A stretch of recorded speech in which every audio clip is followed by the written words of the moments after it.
নমস্কার, আমি রানা সেনগুপ্ত রয়েছি বেঙ্গল পলিটিক্সের প্রবীণ দেবের সঙ্গে। সিপিএম এর প্রবীণ নেতা, কেন্দ্রীয় কমিটির সদস্য। আপনাকে আমাদের বেঙ্গল পলিটিক্সে স্বাগত।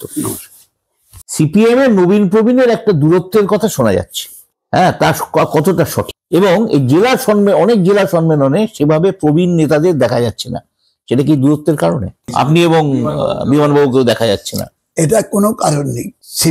প্রথম কথা সংশোধন করছি, সিপিএম নয়, সিপিআইএম। সিপিআইএম, হ্যাঁ, সর্বভারতীয় দল, সেই সবটাই communist party of India, Marxist. হ্যাঁ, পার্টিটার নামটা আমাদের ঠিক রাখতে হবে। আমাদের পার্টি ছোট হতে পারি, কিন্তু পার্টির নামটা সম্পর্কে আর আমাদেরও একটা গর্ব, নিজের পার্টি সম্পর্কে নিজের গর্ববোধ না থাকলে, এই যে আক্রমণ হলো তার কোনো প্রতিক্রিয়া নেই, জয় হলেও প্রতিক্রিয়া থাকে না। জয়েরও প্রতিক্রিয়া আছে, পরাজয়েরও প্রতিক্রিয়া আছে। Victory has got so many parents but defeat only অরফান, এই তত্ত্বে আমরা বিশ্বাস করি না। দুটোরই আছে, এগোনোরও পেছবার কারণ থাকে, উপাদান থাকে, আবার পেছনেও এগোবার উপাদান থাকে, যদি ধরে নিতে পারি ঠিক মতো। ফলে আপনি যেটা বললেন, প্রবীণ নবীনের কোনো লড়াই নেই। প্রবীণ মাঝবয়সী এবং নবীন তার মেলবন্ধনে এগোয়। প্রবীণদের অভিজ্ঞতায়, এই যে আমাদের কথাটা, আমার মেয়ে MBA করে ও আমাদের এইসব কথা শুনে, ও আমাকে একদিন বলছিল, precedence begets confidence, confidence begets attempt, attempt begets success. আচ্ছা, সুতরাং আপনি অতীত যেটা, সেটা আমাকে যদি আমি চর্চা করি, ঠিক মতো বুঝতে পারি, তাহলে আমাকে বর্তমানকে চলতে প্রেরণা যোগায়। আচ্ছা, আর এই বর্তমানটাকে যদি আমি ধরে এগোতে চাই, তাহলে আমার সাফল্য আসবে। তাহলে তরুণতর অংশকে, তাহলে প্রবীণ, মাঝবয়সী, নবীন, এই তিনের সংমিশ্রণ আমাদের পার্টি। আপনি অনেকে এগুলি কাগজ, তখন তো ছিল না এত মিডিয়া, এই জন্য এত আনেনি। বুদ্ধদেব ভট্টাচার্য যখন রাজ্য কমিটির মেম্বার হয়, তার বয়স কত ছিল আপনি বলবেন? সামান্য ছিল। মীনাক্ষীর বয়স এখন 40 হয়ে গেছে, আর বুদ্ধদেব ভট্টাচার্য তখন 28 বছর বয়স। 28 বছর বয়স। তাহলে আপনি কি করে বলবেন এই কথা? তাহলে তখন কি এরকম বিতর্ক হয়েছিল? বিমান বসু যখন রাজ্যের সেক্রেটারি মেম্বার হয়েছিল, কত বয়স ছিল জানতে হবে। দীনেশ মজুমদার যখন 64 সালে সিপিআইএম এর রাজ্য কমিটির সদস্য হয়েছিলেন, তখন বয়স কত হয়েছিল জানবেন তো? এগুলো জানে না, বুঝে না, তখন কখন যখন পায় না, একটা ইস্যু তৈরি করে দেয়, ইস্যু করে দেবে। প্রবীণ, মাঝবয়সী, নবীন, তিনটে, এটা হচ্ছে বিজ্ঞান। সুতরাং আমি আবার জায়গা ছাড়তে হবে। অনেক সময় আমাদের পার্টির গঠনতন্ত্র আছে, কমিটি, ওই মমতার মতো যে আসলো কালকে ভাইস প্রেসিডেন্ট, আচ্ছা, বিজেপিতে গেল ভাইস প্রেসিডেন্ট, আচ্ছা পোস্ট আছে, ওই যে ওদের গেল, আবার তৃণমূল থেকে বিজেপিতে গেল, সেও ভাইস প্রেসিডেন্ট। ওই যে জয়প্রকাশ নারায়ণ, জয়প্রকাশ মজুমদার, মানে কত পোস্ট পেয়ে গেল, আগের দিন একটা, পরের দিন আরেকটা। আমাদের দল থেকে গেছে, পোস্ট পেয়ে গেল। ওই যে আমার এখন MLA হয়ে গেছে বঙ্কিম ঘোষ, বামফ্রন্টের সময় মন্ত্রী ছিল, হয়ে গেল বিজেপিতে, এখন পোস্ট পেয়ে। এইগুলি তা না, আমাদের একটা প্রসেসের মধ্যে, ওই দল থেকে এসছে, কালকে এসে ওই দলের প্রেসিডেন্ট ছিল, আমার দলের ভাইস প্রেসিডেন্ট, এর নয়। আমাদের মইনুল হাসান গেছে, ঋতব্রত গেছে, আমাদের রাজ্যসভার মেম্বার হয়ে গেল, আবার তৃণমূলের রাজ্যসভার মেম্বার। সুতরাং এইগুলি তো নয়, এইগুলি হচ্ছে একটা আন্দোলন সংগ্রামের মধ্য দিয়ে পরীক্ষিতরা।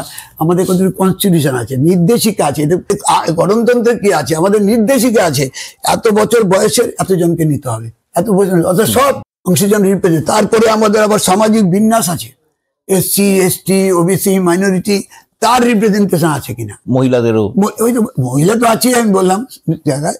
তারপরে SC ST OBC মাইনরিটি, এদের যেখানে আছে রিপ্রেজেন্টেশন, তার প্রতিনিধিত্ব আছে তো পার্টির কমিটিতে, ব্রাঞ্চে আছে তো, এরিয়া কমিটিতে আছে তো, জেলা কমিটিতে আছে তো, রাজ্য কমিটিতে আছে তো, এনডিএ কমিটিতে আছে তো। এই যে কালকে দেবলীনা হেমব্রম সেক্রেটারি হলো বাঁকুড়ায়, এবার সব কাগজ দিচ্ছে, এই প্রথম একটা মহিলা সেক্রেটারি, এই প্রথম একটা আদিবাসী সেক্রেটারি। রেকর্ড, এটা ঘটনা, তো মানুষ চায় সেইভাবে তো। সুতরাং আপনি যদি বলেন তার বয়স, দেবলীনা হেমব্রম কত বছর বয়সে MLA হয়েছিল? আজকে তো কাগজে লিখেছে 2011 প্রথম MLA, না ওর আগে MLA হয়েছে। আচ্ছা, MLA 2011-তে লাস্ট MLA, যেখানে আক্রান্ত হয়েছিল কংগ্রেসের দ্বারা, ও আর গৌরাঙ্গ, আমাদের চ্যাটার্জি, ওই আসানসোলের, এই দুজন আক্রান্ত হয়েছিল, ছিঁড়ে মেরেছিল, মনে নেই? ও দেবলীনা হেমব্রম অনেক আগে, আরে আমার সময় যুব আন্দোলন, ওর হাজবেন্ড আমার সাথে ছিল।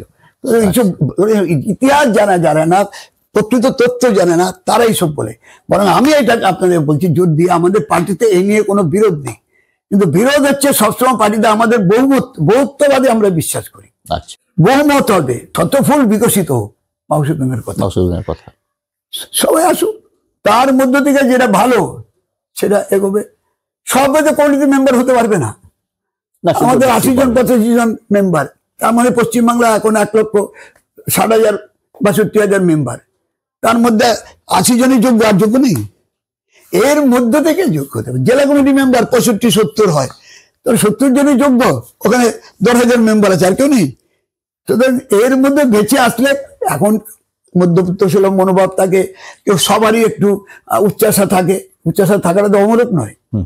আপনি যদি প্রথমে গুটিয়ে থাকি আমি কিছু হবো না, এটা তো নেগেটিভনেস। নিরাশাবাদীরা এরকম করে, যারা আশাবাদী তারা তো সবসময় আশা যোগাবে। নিজে আশা প্রকাশ করলেই তো অন্যরা আশা প্রকাশ করার জন্য প্রেরণা যোগাতে পারবে। তার স্বপ্ন দেখতে, নিজে স্বপ্ন দেখলে অন্যকে স্বপ্ন দেখাবার বা তার স্বপ্ন সফল করার পথ দেখাতে পারবে। সুতরাং এইটা অমূলক তর্ক আনছে। আমাদের পার্টি শ্রেণীর পার্টি, শ্রমিক শ্রেণীর পার্টি, শ্রমিক কিছু মৈত্রী ভিত্তিতে করবে, অন্যান্য অপরাপর শ্রেণীগুলিকে তার প্রতিনিধিত্ব আসবে। কেউ ছাত্রের নামে আসবে, কেউ যুবর নামে আসবে, কেউ মহিলার নামে আসবে, কেউ আদিবাসীর নামে আসবে, কেউ শিডিউল কাস্টের নামে আসবে, কেউ মাইনরিটির নামে আসবে, কেউ তার গণসংগঠন আছে তার গণসংগঠনের গণ আন্দোলন যাবে।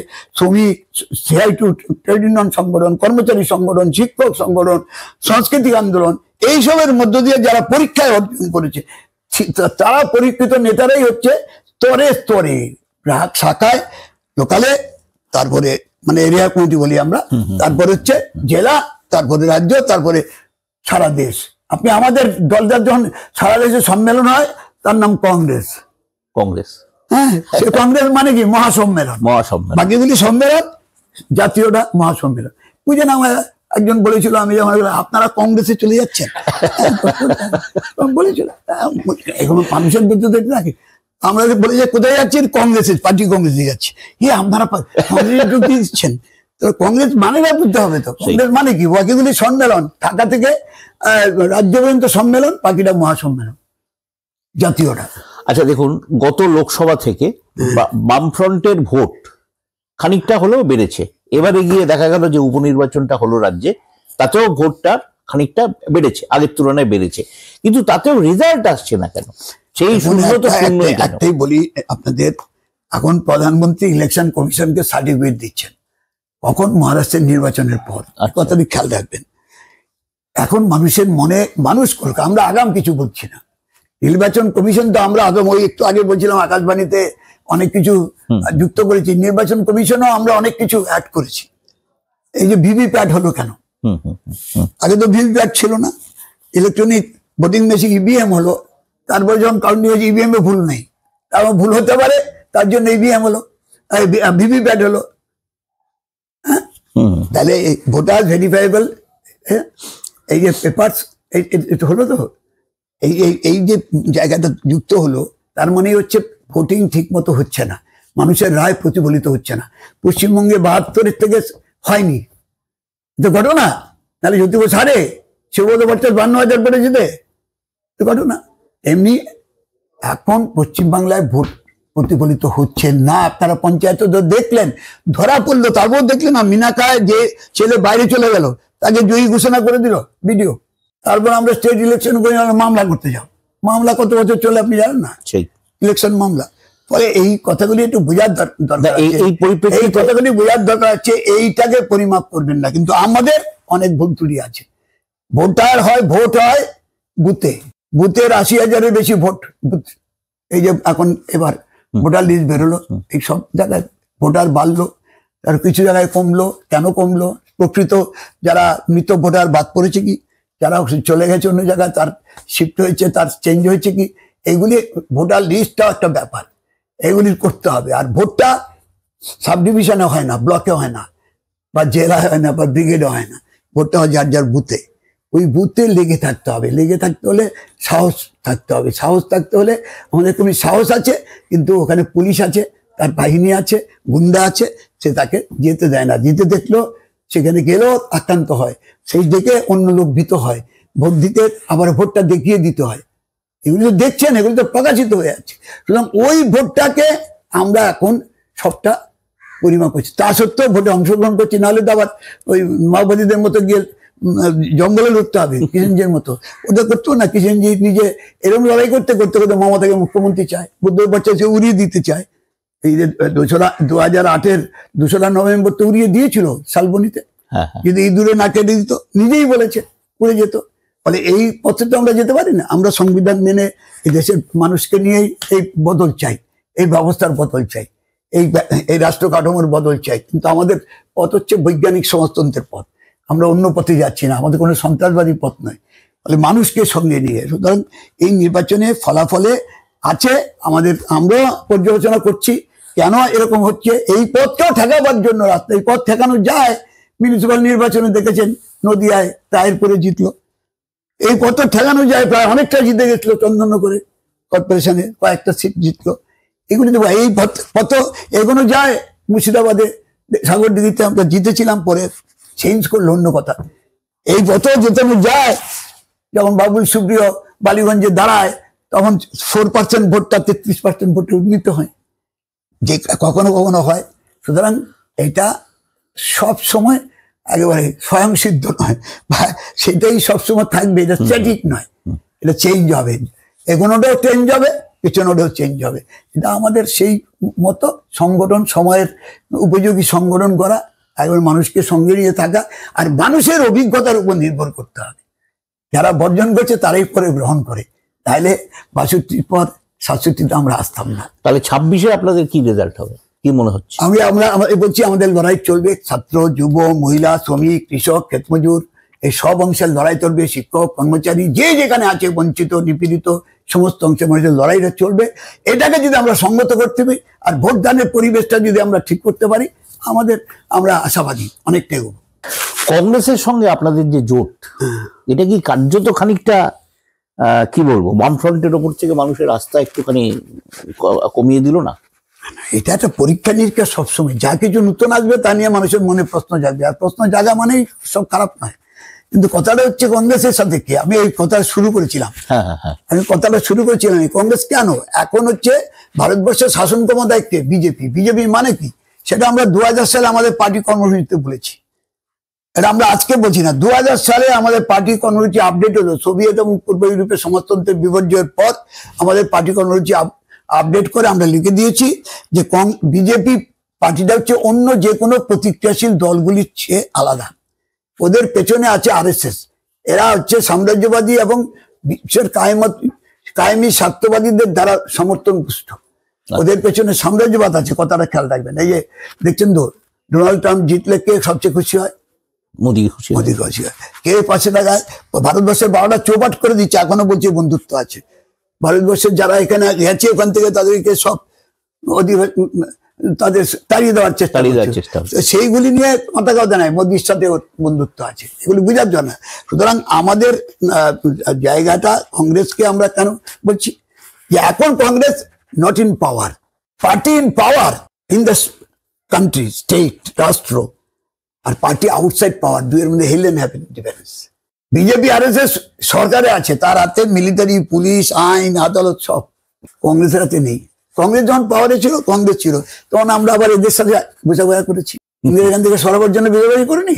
তখন জ্যোতিবাবুর একদিকে বিপি সিং, একদিকে আমার একটা লেখা ছিল, আপনি পরিচয় দিতে জানি না, আমার বক্তৃতাটাও ছিল, একটা গোলবার, ন্যাশনাল ফ্রন্টের সরকার, এটা হচ্ছে গোলবার, দুদিকে ল্যাম্প পোস্ট, দুটো পোস্ট, একটা পোস্ট বামপন্থীদের, একটা দক্ষিণপন্থীদের, এটার উপর গোলবার, একদিকে বামপন্থী, একদিকে ডানপন্থী, একটা গোলবার।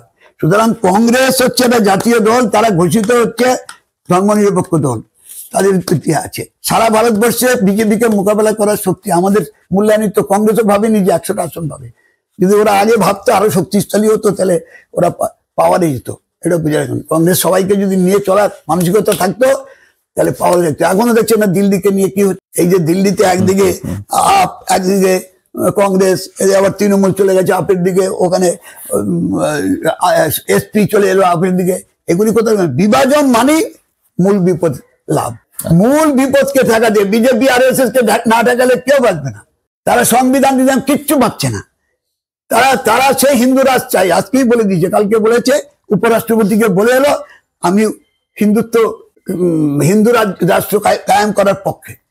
বলতে পারে ধর্মনিরপেক্ষ রাষ্ট্রের প্রতিনিধি, সংবিধানে লেখা আছে আমি ধর্মনিরপেক্ষ, আর ওখানে রাষ্ট্রপতি উপরাষ্ট্রপতি বলে দিচ্ছে আমি হিন্দু রাষ্ট্র প্রতিষ্ঠার জন্য আমি অঙ্গীকারবদ্ধ।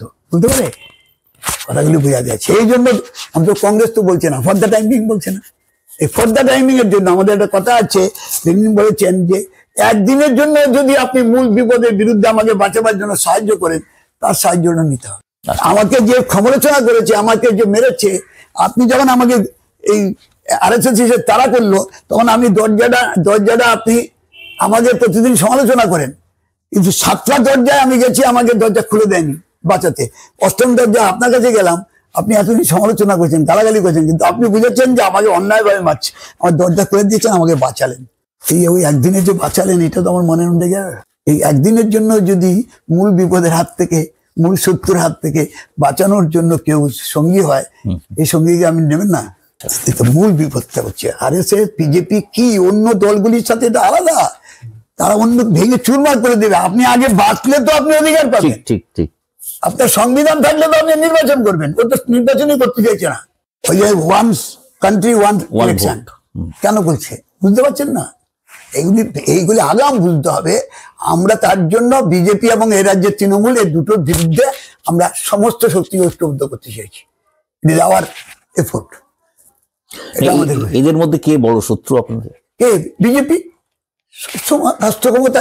আপনি আবার কথাটাকে ঘুরিয়ে আনছেন, পার্টি ইন পাওয়ার রাষ্ট্র ক্ষমতা, তার শরীর। তৃণমূল আর বিজেপির পার্থক্য কি? দুটি আরএসএস এর দল। আরএসএস দল হিন্দু মহাসভা ছিল, আরএসএস দল জনসংঘ ছিল, আরএসএস এর দল একটা অংশ মিশে গেছিল জনতা পার্টিতে, তারপরে আবার ফিরে এলো বিজেপিতে। এই আরএসএস এর দল তামিল মানিলা কংগ্রেস, আরএসএস এর দল তৃণমূল কংগ্রেস। তামিল মানিলা কংগ্রেসকে অনুসরণ করেই টিএমসি নাম হয়েছে। টিএমসি নাম হওয়ার মধ্য দিয়ে বাংলায় তৃণমূল শব্দটাকে বিভাজন করে দিয়েছে। তৃণমূল একটা শব্দ, কিন্তু ওই নাম মেলাবার জন্য মেলাবার জন্য নাগপুরের নির্দেশ, মমতাকে বাধ্য হয়েছে, গৃহীত হয়েছে টিএমসি। পরে আমাদের চাপে ইলেকশন কমিশনের কাছে আইটিসি। একটা দলের দুটো নাম কোনদিন দেখেছেন? পশ্চিমবাংলায় টিএমসি নাম, আর দিল্লিতে গেলে আইটিসি। ওখানে টিটা হচ্ছে তৃণমূল একটা শব্দ, আর এখানে টি হচ্ছে টি এম দুটো শব্দ। কেন? আরএসএস, বুঝে নেবেন। কিন্তু মূল বিপদ কাকে বলবেন? ওটা।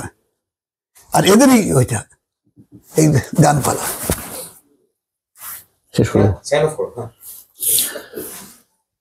নমস্কার, আমরা এতক্ষণ ছিলাম তন্ময় ভট্টাচার্যের সঙ্গে।